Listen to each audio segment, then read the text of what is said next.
Is your dentist providing proactive or reactive care? Patients often go to the dentist just to be told what is wrong. This is a sort of reactive stance, and it establishes a negative relationship since problems are often costly and painful and time-consuming than if you're just maintaining your dental health to begin with.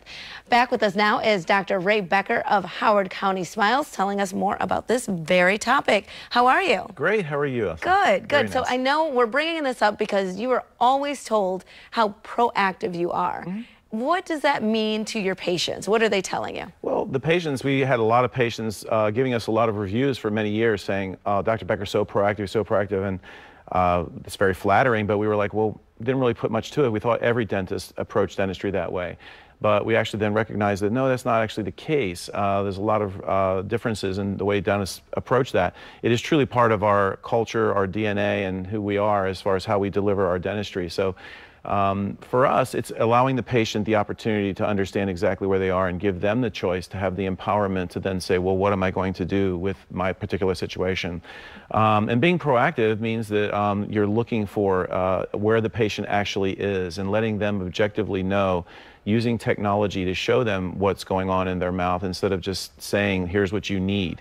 That saves time for the dentist, and the pressures, I guess, in that are based on their insurance coverage or whatever. But we do treatment plan every single patient regardless of their needs. That's great.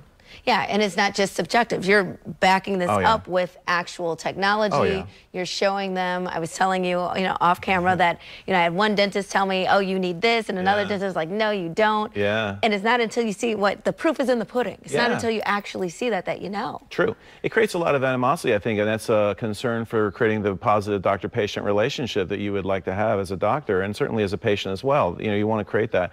But if you're coming in and the only time you come in is when it's a problem, then it's obviously going to be at the wrong time. It's going to cost you more money, and it's going to be uncomfortable. So that does create a negative relationship with your dentist. We like to say, okay, we would like to help people facilitate health instead of just managing disease. So there's a big difference there. It's like, because you get people afraid of the dentist, but at Howard County Smiles, you're never afraid. Talk about your practice, how long you've been there, and the patients that you treat. Yeah, well, we've been in practice for over 32 years. So, and over that time frame, it's always been part of how we deliver dentistry is to look at each individual and say, what can we do to help that patient get to a better place? So that being part of our equation as to how we operate, we treatment, like I said, we treatment plan everybody. You don't just send your kid off to school and say, well, tell us what supplies you didn't have. I mean, you basically say, and especially this time of year, right? Everybody going back to school. So more or less, we say, here's where you are, and this is what it means, and this is what it means if you do something, this is what it means if you don't do something. And that way a patient feels like they have control instead of just a doctor being a parent-child relationship saying, here's what you need, and you go around and talk to 10 different dentists until you find one that actually sounds like what you want to hear. Yeah, it sounds like you could have saved me a lot of time back when I first moved down here. And then your patients, absolutely, your patients, what age do you start taking them at? From 3, we have a very strict requirement, from 3 to 93. From somewhere in there. So what if I'm 94? Well, then we'll make an exception.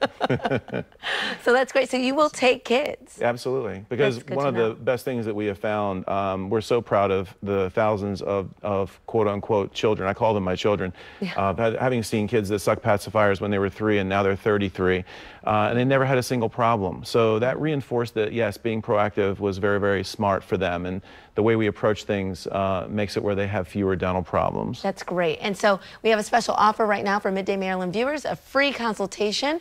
Just go to howardcountysmiles.com or call that number on your screen and mention Midday Maryland. Thank you so much for being here. Thank you so much, Elsa. Always love pleasure having to see you you again. And we'll be right back with more Midday Maryland right after this. Stay tuned.